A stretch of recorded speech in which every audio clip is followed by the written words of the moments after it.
Hi guys, welcome back to my channel for today's video about tutorial on how to landscape a portrait games.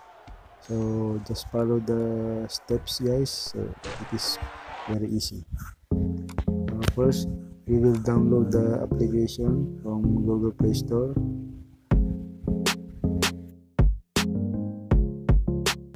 Just follow the steps guys, and there's a bonus on the last part of the video.